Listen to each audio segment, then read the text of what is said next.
Calls of the Castle, Part 5, written by Rickanddisgusting. Imagine not one, but two of your friends disappearing just like that, vanishing completely from the face of the earth in an instant. I was angry, so angry, at this place, at the castle, but most of all, I was so angry with myself. If I had just listened to my parents and used common sense, Susie and Dakota would still be here. My friends died because of my stupidity. Suffice to say, I wasn't the only one who was pissed off. "You've got to be kidding me," Ryan yelled. "This place, right?" Scooter asked, dumbfounded. "Of course it's this place. But where did he go?" Ryan snapped. Kane just stared at the place that Dakota had been lying only a few minutes ago, and it looked like he was having a mental breakdown, understandably. My head was throbbing and my vision went blurry. It took me a minute to collect myself before I remembered why Dakota even climbed the tree in the first place. Dakota, he was talking about a boat.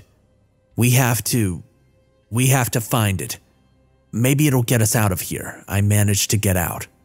Are you just going to ignore the fact that Dakota has miraculously disappeared? Ryan asked me with a dangerous look in her eyes. Her voice sounded far away. Yeah, you're right. Sorry. I don't know. What do you want me to say? I stammered. I had always had trouble processing things and reacting to them at the same time, a skill that most people apparently do have. I don't know. Cry, get angry, shout, anything. She raised her voice. The more I felt, the less that I could get out. I felt trapped in my own body. A million things ran through my head, making it impossible to even form coherent thoughts. At the same time, my mind was entirely blank. I wanted to scream at the top of my lungs like Ryan suggested, but instead I just felt frozen. I wanted to cry, to beat something until my fists were swollen and bloody, but I just stood there disassociating with my mind going a mile a minute. My heart felt like it was going to beat out of my chest, making me think that I was going to drop dead from a heart attack right there. I almost forgot how to breathe, making me so lightheaded that the world around me was spinning and my eyes couldn't focus on anything. I felt so frustrated with myself. And the fact that I was focused on how frustrated I was with myself instead of the fact that one of my best friends had just died made me even more frustrated. "Let's go," Ryan said eventually. Her words entered my ears in slow motion. I turned to look at her and I felt my whole body shaking. My head was throbbing from the sudden movement, and it had never felt so heavy. I looked around and saw Scooter sitting cross-legged on the ground. His hands had disappeared into the pockets of his hoodie and his face was hidden by his hood as he stared down at his lap. Kane was hugging his knees, hiding his face in his arms. Scooter stood up and walked over to Ryan, looking at the ground with his face hidden by the hood all the while. Kane didn't budge. "Kane, you coming?"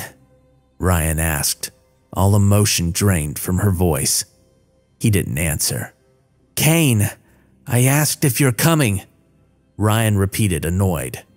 A muffled whine emerged from Kane's direction. I can't." "What?" Ryan asked. "I can't do this anymore," he cried out. "Do you want to stay here by yourself then?" Ryan snapped. "Ryan," I tried to intervene. "No," Ryan cut him off. "None of us want to do this anymore, but we have to, okay? We have to." I wanted to help them. I had to be there for Kane right now. It was my fault that he was here after all. But I had to be there for Ryan, instead of letting her bear the burden of keeping us all going on her own. I know I had to, but I didn't know what to do. Well, there were about 1,000 things that I could do or say, but I just couldn't pick one and actually follow through on it. Ryan walked over to Kane. She grabbed his arm and helped him up. She put her hand on his back and urged him along into the trees, shortly followed by Scooter. I had to tell my legs to start moving. They felt like twigs, stiff, and as if they were going to collapse from underneath me at any minute. I figured that we might as well have been walking through the swamp again as I dragged them along. The light shining through the trees was too bright for my tired eyes. It felt like it should have gotten dark hours ago, but the sun was only setting now. The blue sky had changed to a bright orange one, giving the trees around us a reddish hue. It was hard to see if we were walking in the right direction, since there was no clear path to guide us through the densely packed trees. "Are we headed the right way?" Kane asked after a while. "Probably," Ryan grunted. "Does anyone have a compass on them?" I heard myself say. I didn't even know where that came from. "Wouldn't we have been using it already?" Ryan mocked. I knew that she had a short temper and lashing out was her way of coping, but she never lashed out at me. I expected an apology for her to calm down a little, but all I got was silence. I figured that it was best to leave her alone for now. After walking for a long, long time, Scooter noticed something. "Sand. We must be getting close," he shared. I looked at the ground and the muddy surface was slowly breaking up into smaller particles. The earth was getting softer and softer until we were walking on a bed of sand. The loss of traction was slowing me down.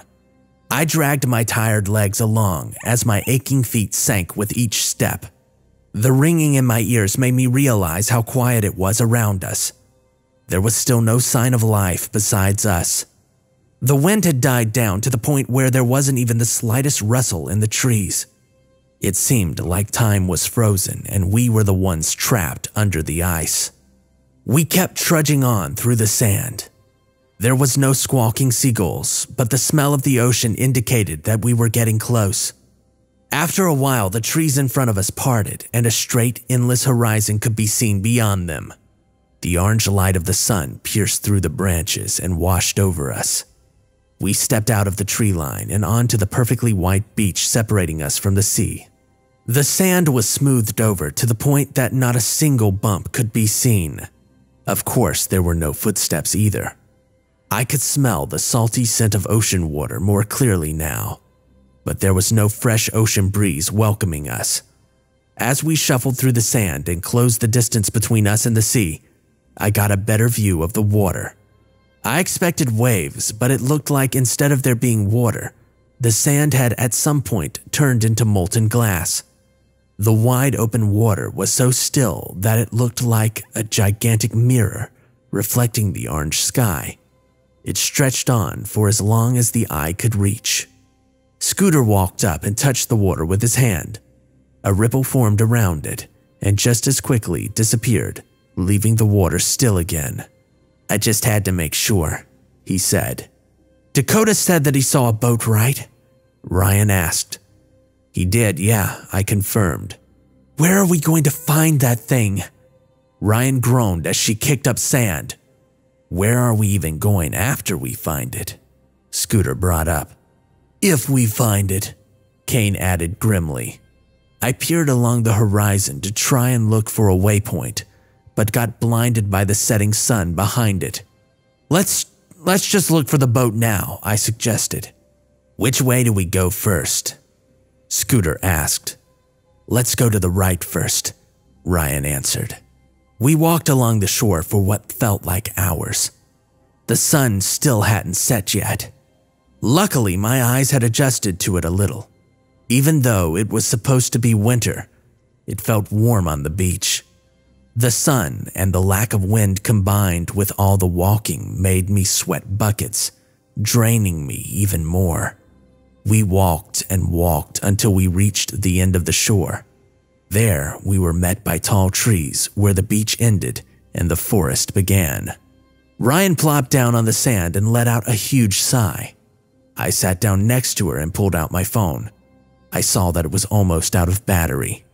"Still no bars, and the clocks are acting weird," I shared. "What does that mean?" Ryan asked. It displays the same time as when we got here, I told her. Does that mean that we've been here for 24 hours already? Kane asked in disbelief. Or does it mean that time doesn't exist in this place? Scooter countered, unbaffled by his own statement. The possibility didn't even surprise me anymore at this point. Whatever it means, it doesn't even matter, Ryan stated. Let's just rest for a bit before we go to the other side of the beach. We silently agreed. I laid down in the sand and allowed myself to rest my eyes. The minute I closed them, images started projecting onto the back of my eyelids. Images of Susie sputtering in the dirty swamp water, gasping for air. Of Dakota, his mangled body looking so small as he was lying there trapped underneath the gigantic tree. My eyes flung open. I shot upright and tried to catch my breath as I felt sweat gushing down the back of my neck. I looked around and saw that the others were already getting up, gathering their belongings. Apparently, I was out longer than I had expected. Come on, we're going, Ryan said without looking at me. I stood up too quickly and got lightheaded. Our surroundings hadn't changed. I pulled my phone out to see if the time had changed, but it was out of battery. How long was I out for? I asked as we were walking along the beach. I don't know, Ryan responded. Could have been 10 minutes. Could have been a half hour. The time still hasn't changed, huh? I asked. I don't know, Ryan said again, while looking straight ahead. I just checked, but my phone's completely busted from the swamp water. Mine too, I heard Kane say from behind me. How about yours, Scoot? I said as I turned around. Huh? Scooter responded as he looked up from the ground. Oh, I didn't bring mine. I figured that keeping track of time can help you keep sane a little in insane situations. But it didn't matter anyway.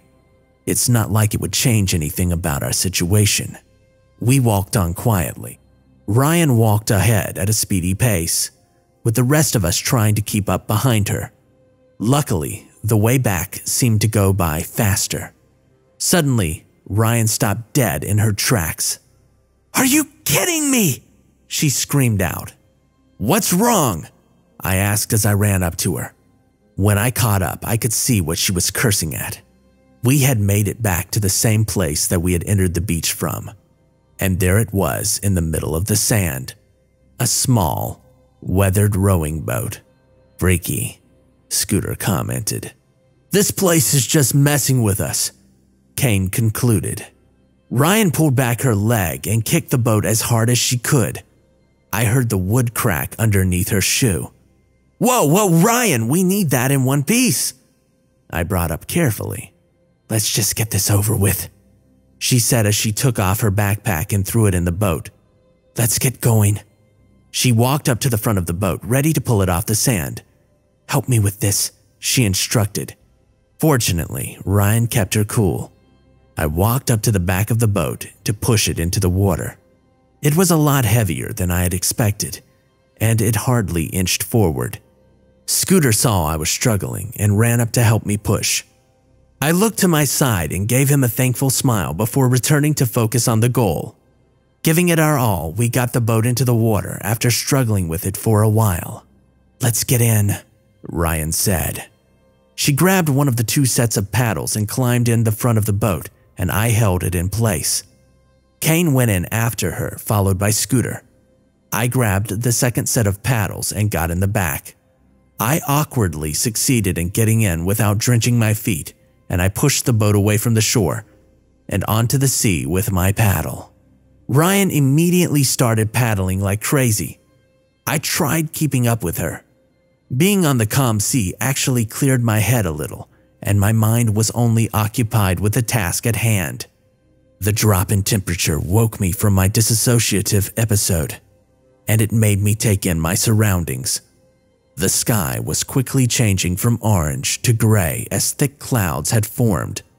The sun was nowhere to be seen, and the wind had started picking up from ahead, making me slow down a little.